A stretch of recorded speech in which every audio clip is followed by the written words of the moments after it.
ನಮಸ್ಕಾರ ಸ್ನೇಹಿತರೆ, ಇವತ್ತೇ ಶ್ರಾವಣ ಅಮಾವಾಸ್ಯೆ. ಇದು ಬೇಸಿಕಲಿ ಗ್ರಾಮ ದೇವತೆಯರ ಹಬ್ಬ. ಇವತ್ತು ಎಲ್ಲರೂ ಕೂಡ ಅವರವರ ಗ್ರಾಮ ದೇವತೆಯರನ್ನು ಪೂಜೆ ಮಾಡಬೇಕು. ಒಂದು ವೇಳೆ ಯಾವುದಾದ್ರೂ ಕಾರಣದಿಂದ ಪೂಜೆ ಮಾಡಲು ಸಾಧ್ಯವಾಗದವರು ಗ್ರಾಮ ದೇವತೆಗೆ ಸಂಬಂಧಪಟ್ಟ ಒಂದು ಕಥೆಯನ್ನು ಇವತ್ತು ಭಕ್ತಿಯಿಂದ ಕೇಳುವುದರಿಂದ ಗ್ರಾಮ ದೇವತೆಯನ್ನು ಪೂಜೆ ಮಾಡಿದ ಪುಣ್ಯ ಪಡೆದುಕೊಳ್ಳುತ್ತೀರಿ. ಈ ವಿಡಿಯೋದಲ್ಲಿ ಯಲ್ಲಮ್ಮ ದೇವಿಗೆ ಸಂಬಂಧಪಟ್ಟ ಒಂದು ಕಥೆಯನ್ನು ಕೇಳೋಣ. ಆದರೆ ಅದಕ್ಕೂ ಮುಂಚೆ ನೀವಿನ್ನೂ ನಮ್ಮ ಚಾನೆಲ್ ಅನ್ನು ಸಬ್ಸ್ಕ್ರೈಬ್ ಮಾಡ್ಕೊಂಡಿಲ್ಲ ಅಂದ್ರೆ ಖಂಡಿತ ಈಗಲೇ ಸಬ್ಸ್ಕ್ರೈಬ್ ಮಾಡ್ಕೊಳ್ಳಿ. ಹಾಗೆ ಈ ವಿಡಿಯೋ ಇಷ್ಟ ಆದ್ರೆ ಮರೀದೆ ಒಂದು ಲೈಕ್ ಕೊಡಿ. ಪೂರ್ವದಲ್ಲಿ ಒಂದಾನೊಂದು ರಾಜ್ಯದಲ್ಲಿ ಪ್ರಜೆಗಳು ಶ್ರಾವಣ ಅಮಾವಾಸ್ಯೆಯನ್ನು ಅತಿ ಶ್ರದ್ಧಾಭಕ್ತಿಯಿಂದ ಆಚರಿಸುತ್ತಿದ್ದರು. ಆ ದಿನದಂದು ಆ ಗ್ರಾಮದ ಮಹಿಳೆಯರೆಲ್ಲರೂ ಯಲ್ಲಮ್ಮನನ್ನು ಅರಿಶಿಣ, ಕುಂಕುಮ, ಹೂವುಗಳಿಂದ ಪೂಜಿಸುತ್ತಿದ್ದರು. ಆ ರಾಜ್ಯದ ರಾಜ ಕೂಡ ಆ ಹಬ್ಬದಲ್ಲಿ ಭಾಗವಹಿಸಿ ದೇವಿಯನ್ನು ಪೂಜಿಸುತ್ತಿದ್ದ. ಯಲ್ಲಮ್ಮನ ದಯೆಯಿಂದ ಆ ರಾಜ್ಯ ಯಾವಾಗಲೂ ಹಚ್ಚ ಹಸುರಾಗಿತ್ತು. ಆದರೆ ದಿನಗಳು ಕಳೆಯುತ್ತಿದ್ದಂತೆ ಕಲಿಯುಗದಲ್ಲಿ ಕಲಿ ಪ್ರಭಾವ ಹೆಚ್ಚಾಗುತ್ತಾ ಬಂದಿತು. ಪ್ರಜೆಗಳಲ್ಲಿ ಭಕ್ತಿ ಭಾವನೆ ಕಡಿಮೆಯಾಯಿತು.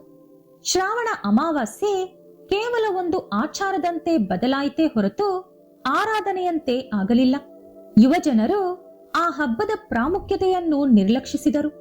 ಮಹಾರಾಣಿ ಕೂಡ ದೇವಿಯನ್ನು ಮರೆತು ಆಡಂಬರದಲ್ಲಿ ಮುಳುಗಿ ಹೋದಳು. ಯಲ್ಲಮ್ಮನನ್ನು ಆರಾಧಿಸುವವರ ಸಂಖ್ಯೆ ಕ್ರಮೇಣ ಕಡಿಮೆಯಾಯಿತು. ಯಲ್ಲಮ್ಮನಿಗೆ ಇದು ತುಂಬಾ ದುಃಖ ಉಂಟು ಮಾಡಿತು. ಆಕೆ ಕೋಪದಿಂದ ಕಣ್ಣಲ್ಲಿ ನೀರು ಹಾಕುತ್ತಾ ಆ ಗ್ರಾಮವನ್ನು ಬಿಟ್ಟು ಹೊರಟು ಹೋದಳು. ದೇವಿ ಹೊರಟು ಹೋದ ಕಾರಣ ಆ ಗ್ರಾಮದಲ್ಲಿ ಒಂದು ಭಯಂಕರವಾದ ರಾಕ್ಷಸರ ಗುಂಪು ಪ್ರವೇಶಿಸಿತು. ಆ ರಾಕ್ಷಸರು ರಾತ್ರಿ ಹೊತ್ತು ಪ್ರಜೆಗಳನ್ನು ಹೆದರಿಸುವುದು, ಕೊಲ್ಲುವುದು ಶುರು ಮಾಡಿದರು. ರಾಜ ಎಷ್ಟು ಪ್ರಯತ್ನಿಸಿದರೂ ಅವರನ್ನು ತಡೆಯಲು ಆಗಲಿಲ್ಲ. ಆ ಬ್ರಹ್ಮ ರಾಕ್ಷಸರು ಆ ಊರಿನ ಆಚೆ ಇರುವಂತ ಒಂದು ಆಲದ ಮರದಲ್ಲಿ ನಿವಾಸ ಸಿದ್ಧಪಡಿಸಿಕೊಂಡರು. ಆ ಮರವನ್ನು ಮನುಷ್ಯರನ್ನು ತಿನ್ನುವ ಮರದಂತೆ ಬದಲಾಯಿಸಿದರು. ಆ ಮರ ಅದರ ಆಕಾರವನ್ನು ಬದಲಾಯಿಸಿಕೊಂಡು ಅದರ ದೊಡ್ಡ ದೊಡ್ಡ ಬೇರುಗಳಿಂದ ಪ್ರಜೆಗಳನ್ನು ಹಿಡಿದುಕೊಂಡು ತಿನ್ನಲು ಶುರು ಮಾಡಿತು. ಆ ಗ್ರಾಮವೆಲ್ಲ ಹೆದರಿಕೆಯಿಂದ ಮುಳುಗಿ ಹೋಯಿತು. ರಾಜ ಅವನ ಎಲ್ಲಾ ಸೈನಿಕರನ್ನು ಕರೆದುಕೊಂಡು ಹೋದರೂ ಆ ಮರವನ್ನು ಏನೂ ಮಾಡಲು ಆಗಲಿಲ್ಲ. ಇದು ಹೀಗಿರುವಾಗ ಆ ಗ್ರಾಮದಲ್ಲಿ ಒಬ್ಬ ಬಡ ಯುವಕ ವಾಸವಿದ್ದ. ಹೆಸರು ಶೌರ್ಯ. ಶೌರ್ಯ ಅವನ ತಾಯಿ ಹಾಗೂ ತಂಗಿಯನ್ನು ಪೋಷಿಸಲು ತುಂಬಾ ಕಷ್ಟಪಡುತ್ತಿದ್ದ. ರಾಕ್ಷಸರ ಕಾರಣದಿಂದ ಅವನ ಕಷ್ಟ ಇನ್ನೂ ಹೆಚ್ಚಾಯಿತು. ಒಂದು ದಿನ ಅವನ ತಾಯಿಯನ್ನು ಆ ರಾಕ್ಷಸರು ಹಿಡಿದುಕೊಂಡರು. ಅದನ್ನು ನೋಡಿ ಶೌರ್ಯನ ಹೃದಯ ಒಡೆದು ಹೋದಂತಾಯಿತು. ಆ ಸಮಯದಲ್ಲಿ ಒಬ್ಬ ಮಹಾಋಷಿ ಆ ಗ್ರಾಮಕ್ಕೆ ಬಂದರು. ಶೌರ್ಯ ಆ ಋಷಿಯನ್ನು ಭೇಟಿಯಾಗಿ ಅವನ ಕಷ್ಟ ಹೇಳಿಕೊಂಡ. ಆಗ ಆ ಮಹಾಋಷಿ, ಕುಮಾರ, ಯಲ್ಲಮ್ಮನನ್ನು ಈ ಗ್ರಾಮ ಮರೆತ ಕಾರಣದಿಂದ ಈ ಕಷ್ಟ ಬಂದಿದೆ. ನಿನ್ನ ತಾಯಿಯನ್ನು ಕಾಪಾಡಲು, ನಿನ್ನ ಕಷ್ಟಗಳನ್ನು ಹೋಗಲಾಡಿಸಿಕೊಳ್ಳಲು, ಈ ಗ್ರಾಮದವರ ಕಷ್ಟ ದೂರ ಮಾಡಲು ಯಲ್ಲಮ್ಮನ ಕರುಣೆ ಪಡೆಯುವುದೊಂದೇ ದಾರಿ. ಅದಕ್ಕಾಗಿ ನೀನು ಆ ಬ್ರಹ್ಮ ರಾಕ್ಷಸರ ಮರದ ಪೊದೆಯಲ್ಲಿ ಒಂದು ವಜ್ರದ ಪೆಟ್ಟಿಗೆ ಇದೆ. ಆ ಪೆಟ್ಟಿಗೆಯಲ್ಲಿ ಅಮೂಲ್ಯವಾದ ವಜ್ರಗಳ ಜೊತೆಗೆ ಯಲ್ಲಮ್ಮನಿಗೆ ಪ್ರಿಯವಾದ ಕೆಲವು ವಸ್ತುಗಳಿವೆ. ಯಾರಾದರೂ ಆ ಪೆಟ್ಟಿಗೆಯನ್ನು ತಂದು ಶ್ರಾವಣ ಅಮಾವಾಸ್ಯೆಯ ದಿನ ಯಲ್ಲಮ್ಮನಿಗೆ ಸಮರ್ಪಿಸಿದರೆ ಆ ಮರ ಹಾಗೂ ಅದರಲ್ಲಿರುವ ಬ್ರಹ್ಮ ರಾಕ್ಷಸರು ಸತ್ತು ಹೋಗುತ್ತಾರೆ. ಆ ವಿಷಯ ಗೊತ್ತಿರುವುದರಿಂದಲೇ ರಾಕ್ಷಸರು ಆ ಮರವನ್ನು ಅವರ ವಾಸಸ್ಥಳವನ್ನಾಗಿ ಮಾಡಿಕೊಂಡಿರುವುದು. ಅವರು ಆ ಮರಕ್ಕೆ ರಕ್ಷಣೆಯಾಗಿದ್ದಾರೆ. ಹಾಗಾಗಿ ಅದನ್ನು ತರುವ ಧೈರ್ಯ ಯಾರಿಗೂ ಇಲ್ಲ. ನಿನ್ನ ಹೆಸರಿಗೆ ತಕ್ಕ ಶೌರ್ಯ ನಿನ್ನಲ್ಲಿದ್ದರೆ ನಿನ್ನ ಒಳಿತಿಗಾಗಿ, ನಿನ್ನ ತಾಯಿಯನ್ನು ಕಾಪಾಡುವುದಕ್ಕಾಗಿ, ಈ ಗ್ರಾಮವನ್ನು ರಕ್ಷಿಸುವುದಕ್ಕಾಗಿ ಆ ಮರದ ಹತ್ತಿರ ನೀನು ಹೋಗಬಲ್ಲೆಯಾ ಎಂದು ಕೇಳಿದರು. ಶೌರ್ಯ ಒಂದು ಕ್ಷಣ ಯೋಚಿಸಿ ಅವನ ತಾಯಿ ಹಾಗೂ ಅವನ ಗ್ರಾಮವನ್ನು ಕಾಪಾಡಿಕೊಳ್ಳಲು ತೀರ್ಮಾನಿಸಿಕೊಂಡ. ಸಂತೋಷದಿಂದ ಮಹಾಋಷಿ ಶೌರ್ಯನಿಗೆ ಆ ಪೆಟ್ಟಿಗೆ ತರಲು ರಹಸ್ಯ ದಾರಿಯನ್ನು ಹಾಗೆ ಒಂದು ಶಕ್ತಿಯುತವಾದ ಮಂತ್ರವನ್ನು ಕಲಿಸಿಕೊಟ್ಟರು. ಶೌರ್ಯ ಧೈರ್ಯ ಮಾಡಿ ಆ ದಿನ ರಾತ್ರಿ ಆ ಬ್ರಹ್ಮ ರಾಕ್ಷಸರ ಮರದ ಹತ್ತಿರ ಹೋದ. ಆ ಮಂತ್ರವನ್ನು ಜಪಿಸುತ್ತಾ ಬ್ರಹ್ಮ ರಾಕ್ಷಸರ ಜೊತೆ ಹೋರಾಡಿ ಆ ಮರದ ಪೊದೆಯೊಳಗೆ ಹೋದ. ಆ ಪೊದೆಯೊಳಗೆ ವಿಷಪೂರಿತವಾದ ದೊಡ್ಡ ದೊಡ್ಡ ಹಾವುಗಳು, ಚೇಳುಗಳು ಇದ್ದವು. ಶೌರ್ಯ ಬುದ್ಧಿವಂತಿಕೆಯಿಂದ ಬೆಂಕಿ ತೋರಿಸುತ್ತಾ ಹಾವು ಮತ್ತು ಚೇಳುಗಳಿಂದ ತಪ್ಪಿಸಿಕೊಂಡು ಪೆಟ್ಟಿಗೆಯ ಹತ್ತಿರ ಹೋದ.